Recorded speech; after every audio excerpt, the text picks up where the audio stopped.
Assalamualaikum students, and a very good morning to all of you. As you all know that your online classes are again start, so welcome to your online classes of standard 7. I am going to teach you English subject in standard 7. So let's start our English first chapter of English subject of first semester. Our first chapter is unit 1 exploring symbols. Symbols यानी जो sign, हम अलग अलग sign और symbol जो use करते हैं ना किसी भी पर्टिकुलर चीज़ को बताने के लिए, जो सिम्बॉल यूज़ करते हैं उसके बारे में यहाँ पे हमें बताया गया है. तो इस चैप्टर में हमारा जो फर्स्ट एक्टिविटी है, एक्टिविटी 1, उस एक्टिविटी के अंदर यहाँ पे हमें रविंद्रनाथ टैगोर जो फेमस पोएट है उसके बारे में हमें यहाँ पे इंफॉर्मेशन दी गई है. तो Rabindranath Tagore was born in Calcutta in 1861. He is the poet who wrote India's national anthem and he won the Nobel Prize in Literature in 1913. So students, Rabindranath Tagore जो है वो 1861 में पैदा हुए थे, यानी बॉर्न हुए थे. और कहाँ पे? तो कलकत्ता में बॉर्न हुए थे. और ये ऐसे पोएट है जिन्होंने हमारी नेशनल एंथम, राष्ट्रीय एंथम जो है, राष्ट्रीय गीत जो है वो लिखा है, Jana Gana Mana. And he won the Nobel prize in literature इन 1913. और उन्हें नोबल लिटरेचर के अंदर नोबल प्राइज़ भी मिला है. और किस साल में? तो 1913 में मिला है. टैगोर स्टार्टेड टू राइट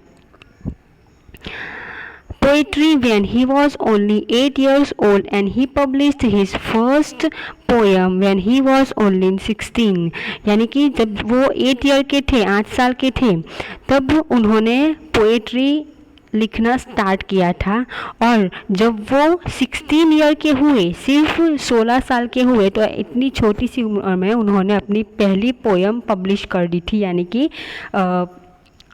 छाप दी थी, प्रिंटेड पब्लिश की थी बुक के अंदर. For this tiger did not use his real name. यानी कि जब उन्होंने उनकी पहली पोएम पब्लिश की तब उन्होंने उस पोएम के नीचे, हमें मालूम है कि हम पोएम पढ़ते हैं, हमारी बुक में बहुत सारी पोएम्स आती है, तो हर जिस पोएट ने वो पोएम लिखी होती है, जिस कवि ने वो पोएम लिखी होती है, उसका नाम नीचे होता है, बराबर. तो यहाँ पे रविंद्रनाथ टैगोर ने क्या किया था, जब उन्होंने उनकी फर्स्ट पोएम लिखी थी तो उन्होंने अपना रियल नाम यानी कि रविंद्रनाथ टैगोर वहाँ पे पोएम के नीचे नहीं लिखवाया था. उन्होंने वहाँ पे अपना पेन नेम यानी निक नेम, हमारे घर में हमें बहुत हमारे घर के जो लोग हैं, फैमिली मेम्बर्स हैं, वो हमें अलग अलग निक नेम से बुलाते हैं, हमें मालूम ही है.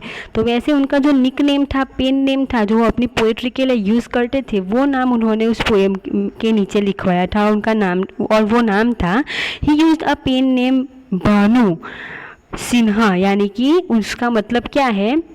सन लायन, यानी सन लायन. ये उनका पेन नेम, उन्होंने ये यूज़ किया था, अपना रियल नाम यूज़ नहीं किया था. If you publish a story or poem, what pen name would you choose?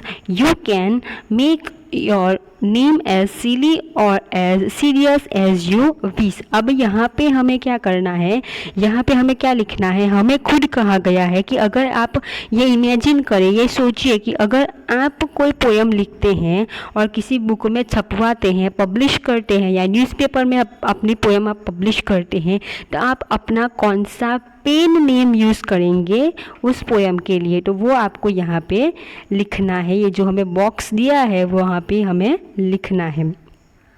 Share your pen name with your classmates and fill in the chart with interesting pen names you hear in your class. अब क्या करना है, यहाँ पे दूसरा table हमें दिया है कि यहाँ पे आपके क्लासमेट के साथ आप अपना पेन नेम शेयर करें और उनका पेन नेम आप जाने कि उन लोगों ने कौन सा पेन नेम यूज़ किया है, और फिर यहाँ पे लिखना है क्लासमेट नेम, यानी कि आपके फ्रेंड का, आपके क्लासमेट का आपको यहाँ पे नाम लिखना है, उसके सामने उनका पेन नेम लिखना है. फिर यहाँ पे वैसे सेम टू सेम करना है, दूसरे क्लासमेट का नाम और उनका pen name. Or all the new pen names you heard in your classroom, which pen name did you think was most interesting. और ये जितने भी आप अपने क्लासमेट के पेन नेम आपने सुने या यहाँ पे लिखे, तो ऐसा कौन सा नाम है, पेन नेम है जो आपको बहुत ही ज़्यादा इंटरेस्टिंग लगा, वो आपको यहाँ पे लिखना है। तो ऐसे आपको तीनों के तीनों टेबल फिलअप करने हैं। अब है एक्टिविटी 2। तो एक्टिविटी 2 के अंदर क्या है, read the poem carefully to yourself, make any word that you don't understand, use a dictionary, the internet or your classmate who may help you to understand each word and ideas in the poem. यहाँ पे हमें एक poem दी गई है, ये भी रविंद्रनाथ टैगोर की है, और यहाँ पे हमें क्या करना है, इस पोएम में से कोई ऐसा बहुत ही हार्ड वर्ड हो, न्यू वर्ड हो जो आपने पहली बार सुना हो, तो वो आपको अलग करना है, और इंटरनेट या फिर डिक्शनरी की हेल्प से या अपने फ्रेंड की हेल्प से उसका मीनिंग आपको ढूंढना है। तो let's start our poem. Where the mind is without fear, यानी जहाँ पे हमारा माइंड, हमारा दिमाग बिना डरे रह सके, ऐसा पोएम का टाइटल है। Where the mind is without fear and the head is held high, यानी कि जहाँ पे हमारा माइंड बिना डरे रह सकता हो, बिना डरे सोच सकता हो, हमारा जो सिर है, हेड, वो हेल्ड हाई, ऊंचे के ऊंचे, आगे ऊंचे ही ऊंचे जा सकता हो। वेयर नॉलेज इज़ फ्री, जहाँ पे नॉलेज फ्री मिलता हो, यानी जहाँ पे हमें नॉलेज लेने के लिए पैसे खर्च करने की ज़रूरत ना पड़े। Where the world has not been broken up into fragments by narrow domestic walls, fragments छोटे छोटे पीस, यानी कि ऐसी जगह जहाँ पे ये ऐसी जगह हो जहाँ पे ये दुनिया जो है वो डोमेस्टिक वॉल्स से, यानी कि डोमेस्टिक यानी छोटे छोटे, हम हर एक चीज़ के, हम धर्म से रिलेटेड हो, लैंग्वेज रिलेटेड हो, या फिर अलग अलग शहर, अलग अलग गांव, या फिर अलग अलग राज्यों के बीच में, देश के बीच में भी हमने बॉर्डर बनाई है, बराबर। वॉल, यहाँ पे वॉल का मतलब है बॉर्डर, हमने हर एक चीज़ में हमने एक दूसरे के बीच में बॉर्डर बना दी है। तो यहाँ पे ये जो पोएट है वो कहते हैं कि ऐसी दुनिया ऐसी हो, ऐसी जगह पे हमें रहने मिले जहाँ पे लोग अपने बीच में, यानी कि ये जो दुनिया है वो छोटे छोटे भागों में बॉर्डर के ज़रिए छोटे छोटे हिस्सों में अलग ना हो जाए, बट ना जाए। Where word come out from the depth of the truth, और जहाँ पे जो शब्द निकलता है, हमारे मुंह से वर्ड निकलता है, हर एक लोगों के मुंह से, हर एक पर्सन के मुंह से जो वर्ड निकलता हो वो सच्चाई का हो, यानी कि कोई झूठ न बोले। Where tireless striving stretches its arms towards perfection, यानी कि हम परफेक्शन की तरफ आगे बढ़े, हमारे आर्म्स यानी हमारे जो हाथ है वो आगे ही आगे बढ़े, परफेक्शन की तरफ हम बिना थके, टायरलेस, बिना थके हम काम करें। Where the clear streams of reason has not lost its way into the dreary desert sand of a dead habit, dreary desert यानी कि सूखी हुई ज़मीन, यानी कि जो डेजर्ट होता है ना, रेगिस्तान, उसकी बात की गई है। यहाँ पे रेगिस्तान के साथ कंपैरिजन की गई है कि जो रीज़न, यानी कि जो हमारा माइंड है, हमारे थॉट्स है, वो क्लियर स्ट्रीम्स की तरह, यानी कि बहते झरने की तरह बहता ही जाए, आगे ही बढ़े, वो रेगिस्तान की तरह कहाँ खो न जाए। Where the mind is led forward by thee into ever widening thought and action, यानी कि जहाँ पे हमारा जो माइंड है वो हमें कहाँ पे ले जाए, हमारे जो माइंड है वो हमारे विचारों को, हमारे थॉट्स को वाइड करे, बढ़ाए, और उस थॉट्स को हमें एक्शन में फॉरवर्ड करना है, सिखाए, यानी कि हम जो सोचते हैं वो हम हमारी लाइफ में एक्शन करें, यानी कि वो चीज़ हम करें।